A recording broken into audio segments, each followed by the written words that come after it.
Hey traders, Akil Stokes here with the weekend review. In today's video, we're going to talk about how to handle big fundamental decisions like the ECB interest rate decision.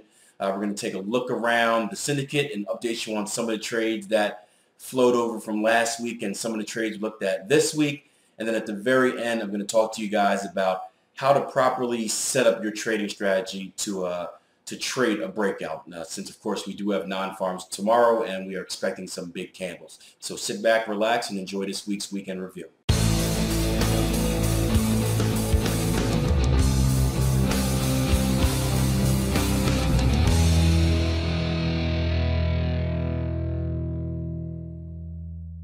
So this morning we were hit with a big surprise in the ECB interest rate decision, and I was actually talking to a good trader friend of mine who said we were joking around about hey, run, duck, hide for cover, and we got to talking about what we used to do in the past and really how much we've grown as traders. Now in the past, when I've seen a decision like this, and if you missed it, go back and check the charts. The markets just on certain pairs rallied or sunk about 100 pips at a time.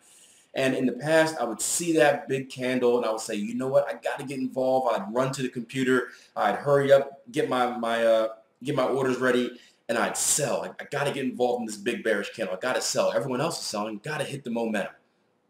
And of course, what would happen is as soon as I hit that sell order, guess what? The market stops, puts in that nice long wick we all love to see, and shoots up the opposite direction. Of course, taking me out for a loss. And I used to do this over and over again until I got tired of donating my money towards future education. And that's what we don't call them losses anymore. We don't call them taking bad losses or making mistakes. We call it donating money towards future education because we learn from those mistakes.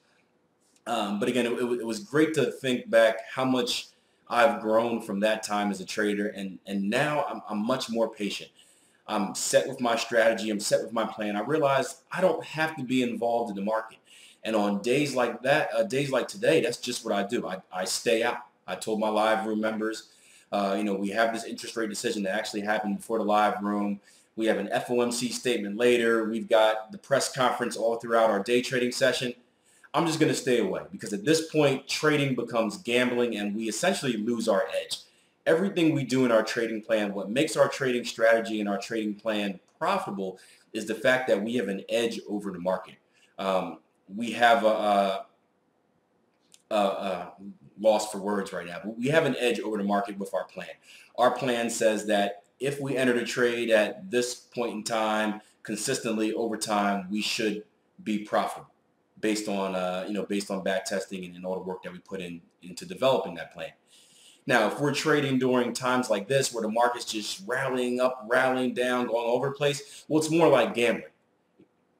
Especially on the lower time frame, it's more like gambling. It's more like me putting my money on the table and doing a coin flip, saying heads I win, tails I lose, and crossing my fingers waiting for it to happen. So my whole trading philosophy is it's not about making lots of money. It's about conserving capital, conserving my capital. So in situations like this, and I'll probably do the same thing tomorrow as well, go to non-farms. I'll just stay out of it and let's have some good conversation and talk about it in the live room.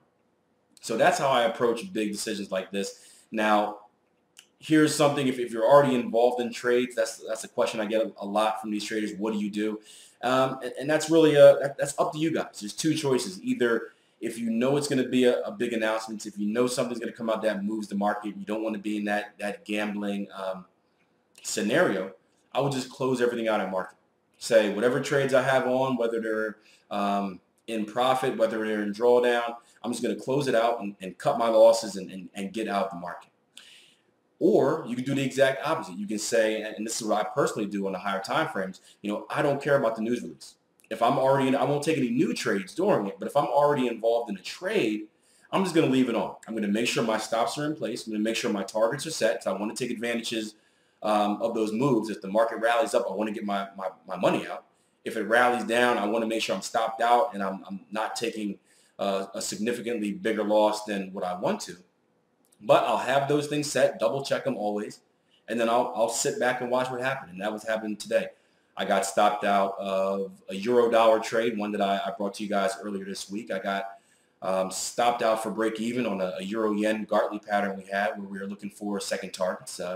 But on the other side, I had a trade on euro Aussie that was on its way to getting stopped out for my trail stops and rolled down, and I'm currently up about 400 pips. So it's a balance game. There's some good, some bad. The key is, are you consistent every time you trade?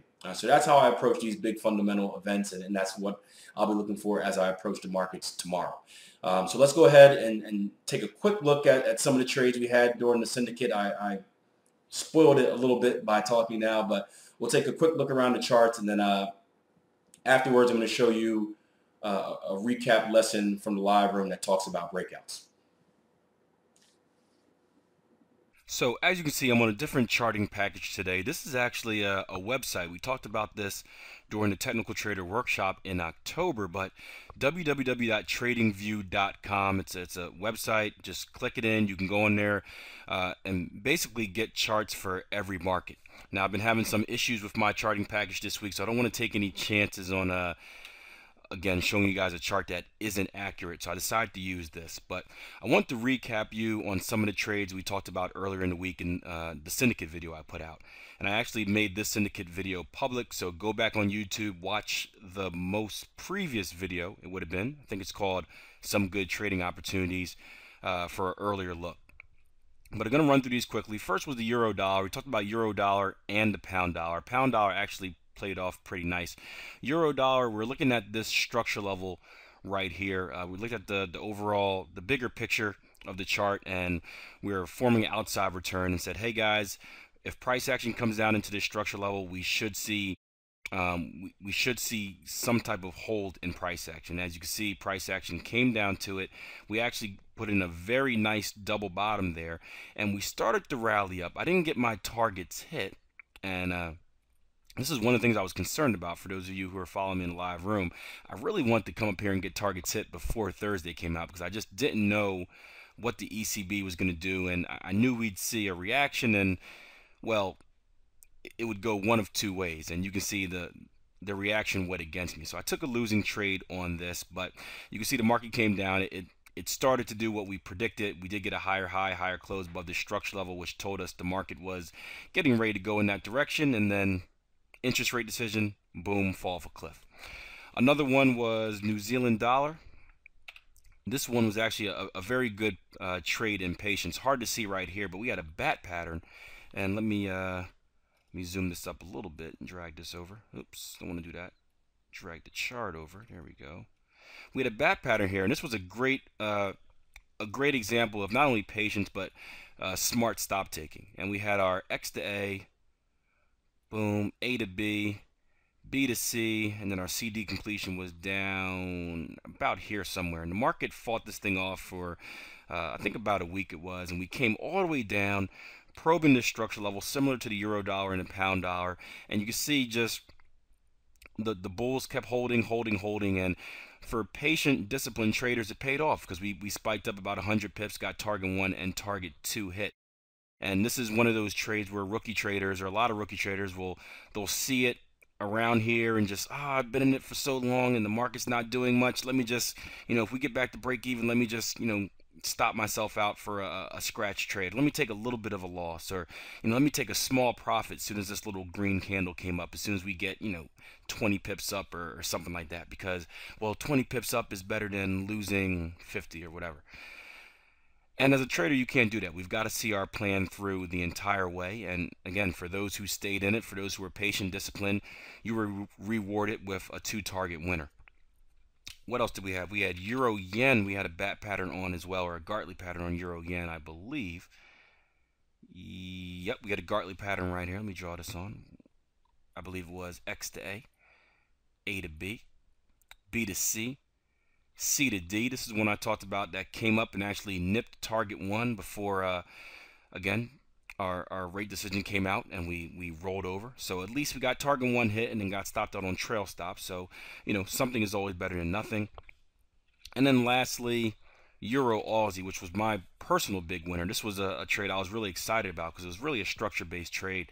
And if we go out to a daily chart, you'll see how this sets up a little better. you'll see that the market has been in a bullish trend. We've came in, we actually put in a symmetrical double top here. We've rolled over, breaking our previous outside return, which is uh, my first signal that we may be in bearish rotation. After we get that lower low, lower close, giving us a new structure low, we retrace right back into this previous structure level, actually setting up a 26.18 trade. We then create another lower low, lower close. We have another new structure low here, which is the key point in identifying a true rotation in trend, at least short-term trend. We got one more outside return right here. I took it short, and about 400 pips later, we're down where we're at right now. This has been a very good trade. I'm actually still in this one, trailing stops and hoping to see a break of this structure level. Yeah, my stops are right up above here, so hoping to see a break back down of the structure level. Maybe tomorrow we'll get a little boost there, and we'll keep trailing this thing for an overall extension. So those are the main syndicate trades you looked at this week. Pretty slow week. Most of them were on for last week, but I did want to update you on those. Oh, real quick, for those who have been following me for a while, I was in a pound Swiss trade. That trade finally got stopped out for trail stops. I never hit target 2 on that. We're looking at a big old Gartley pattern on pound Swiss, which we've been in for man, the end of September, so way over a month, and you can see it right here. X to A to B, B to C, C to D. Was looking for target 2s at my 618 Fibonacci retracement from my A leg to my D leg, which if I bring in is going to be right here. And you can see we came within about, what's this, 43.77, 40, about 30 pips away, which isn't a lot based on a higher time frame trade. 30 pips away from hitting that target 2, and then I got stopped out on trail stops, which are resting right above this structure level up here. So sometimes it works in your favor. Sometimes the market just doesn't give you anything you want. That's trading for you, though. So that's it for what was in the syndicate. And of course, if you want more information on the syndicate, just shoot me an email, akil@tradingpower.com, and I can gladly explain what everyone's talking about. So you can see there wasn't too much on the agenda this week. I actually didn't post a lot of videos. I usually do about 2-3 videos for our syndicate members a week. Because of the storm that was coming, and by the storm I mean in the beginning of the week we knew there was an ECB press conference on Thursday. We knew there was Non Farms on Friday. So the market was most likely going to fall asleep waiting for the end of the week news. We knew that was coming. We knew it was going to be a slow week, so we mentally prepared ourselves. And also, I've been having some data issues, and I don't want to put out something to you guys where my charts are missing a specific set of data and confuse you guys. Because even though I don't recommend it, I know there, out of the 700, 800 syndicate members we have, I know there's a chunk that as soon as Akil says buy or as soon as Jason says buy, they're going to buy without even checking on their own chart. So I don't want to, even though it's not my fault, I tell you guys, double check your charts all the time. I don't want to put you guys in that type of scenario. So just played it cool for the week. Now, the one main trade that we did have during the live room, which I'm going to walk you through in a little bit, it talks about a breakout. And you'll see we just had a breakout. I think it was Euro Yen. We had a breakout in Euro Yen, which eliminated all of the analysis we did earlier on it, but it opened up the door for 2 new trading possibilities, a counter trend opportunity and the trend continuation opportunity. And well, this could be a similar setup for tomorrow. We know if non-farms, we're going to see that big spike. We're probably going to see a break of structure. So this is something to think about in the markets tomorrow after we see that move, or assuming we see that move, how you could potentially trade these markets. So check it out. I hope you guys enjoy. And there you go. Wednesday was another slow day in the live room. Once again, we drew out a lot of potential setups, a lot of potential pattern completions, but the market just didn't fulfill any of them. Actually, looks like a pound dollar Gartley has just filled right now. So maybe I take that back. Maybe it's moving a little bit. The one main trade we had today came on Euro Yen. You can see right here in the 5 range chart. There's a potential cipher setting up as well, but actually looking for target 2s to be hit on this CTS trade, this structure-based trade. And I'm going to bring you over to the 5-minute chart where we first started our analysis. And let me delete some of this stuff. I'll give you the brief version of it so we don't take too long. But we started really paying attention to euro yen. We had a few patterns. We had a bigger cipher and a bigger Gartley and a smaller bat forming. But we got this breakout. We got this breakout right here about 10 o'clock. And well, that pretty much put the rest of our analysis in the trash. And we said, well, what's the next possible thing that can happen? And we just started making predictions. What we did was zoom out.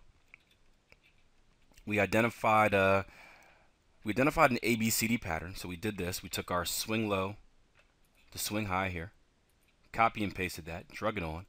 We identified an equal measure move, an ABCD pattern right here. We also identified if we were to do a Fibonacci inversion, inverting our Fibonacci extension, taking this swing low to this swing high and back down, we'd get a 127 right there. But if we bring in our minor fib, we'll get a 1414 right at that completion level. And even if we took a Fibonacci extension from this swing low to this swing high and back down, we get a 127 right at this level. And we said, okay, we have Fibonacci confluence, we have a harmonic move, we have an ABCD pattern here. Look left, structure leaves clues. If you look left, you'll see what happens. Well, we come right into this previous structure level. If I go ahead and get rid of these DSR levels and actually go out to a higher time frame, this would be pretty cool. Let's make this pink so it stands out a little bit. Let's go out to a 60-minute chart. You'll see that this is actually a pretty powerful structure level. Not only do we hit it right here for my blue circle once, but looking left, touch it again. Market respects it again. Market respects it right here again for another polar flip. Market respects it here, and we can just keep scrolling back, seeing that the market has hit this level at least 1, 2, 3, 4 times, 5 times in the past, cluing us in that, hey, structure leaves clues. This is going to be a powerful level in the market, something that is most likely going to be respected. So we set up 2 different trading opportunities here. We said for counter trend traders, if we get a double top up here, and that's the entry technique I use most commonly. If we get a double top up here, we're going to have a great low risk selling opportunity. Stops only need to be above this double top, and you'll see the double top a little better when we go down to the range bar chart, but stops only need to be up here, and targets can be down here at structure, giving you a nice risk of about this much and a reward of this much to target 1. You see pretty good right there. We also said, hey, if you're a trend continuation trader, if you're a trader that doesn't want to go against the trend, rather you would wait for a retracement, wait for that outside return, and try to hop on the underlying move, well, you also have opportunity, and that opportunity would come with the market retracing right back into this area. We drew out a few fibs here as well. We took a Fibonacci retracement from swing low to swing high. We see a 618 right there. If I take another Fibonacci retracement from this swing low to this swing high, you'll see a 382 right in that zone. I didn't try this one out, but we may have something here as well. Nope, going to be a little short right there. But we got a Fibonacci cluster right here between this 382 from the bigger move and the 618 from the smaller move. And then, of course, if we bring in our DSR levels, our dynamic support and resistance, what are we on? 5-minute charts. Let's make this a different color. Purple is the first one I saw. Black, let's change this to 10. For our minor, we're going to get a major and a minor DSR level at that zone as well. As soon as my charts load up. Come on. Any second now. There we go. You can see, boom, major and minor DSR levels right in this zone. So we measured out trading opportunities for, again, counter trend traders. You can short it at the CTS trade, the combined technical score trade, or trend continuation traders. You can look for a buying opportunity as we get our outside return back into structure. Now, what I mentioned we did was we went down to the range bar charts and actually looked at this on this time frame or this chart. I like the range bar chart because it gives me a better look at price action. It's not based off minutes, so I don't have to worry about a lot of big weird wick candles. It's strictly off price action, which I like a lot. And you can see we came up to our level here. We put in our initial top. We retraced. We put in the double top right here. RSI was originally overbought. Here, boom. We got RSI divergence on our retest right here, a lot of it, and sold to that market, and the rest is history. Ran down to hit target 1, and like I said, looking to roll down and hit target 2.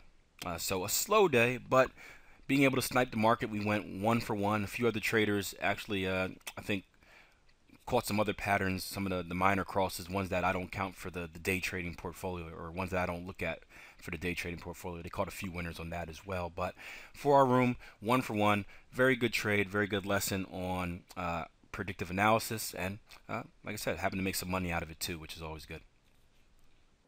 So thank you guys for joining me for this week's weekend review. If you don't subscribe, please do. That way you get this updated first. I'm going to try and put it out every Thursday night from now on. That's New York time. We'll see how that goes. That's my football night for right now. So if I can get it edited and edited and produced by then, I'll get it out. But if not, sometime between Thursday and Friday, I'll have these things out. So make sure you tune in each and every week. I'm going to shut this thing down. I've got a marathon this Sunday. So I'm getting ready to, getting mentally prepared for that, drinking a lot of water. It's my second chance at doing this marathon. The first time I did complete it, I did finish, but didn't really perform the way I wanted to. And for you guys that know me, I'm a big competitor. So if I set a goal, I want to reach that goal. If I don't get that goal, I'm going to keep trying again until I get it. So round 2 at the marathon this Sunday, 26.2 miles of pleasure. And well, I'll see you guys Monday. Hopefully I'll make it back for Monday.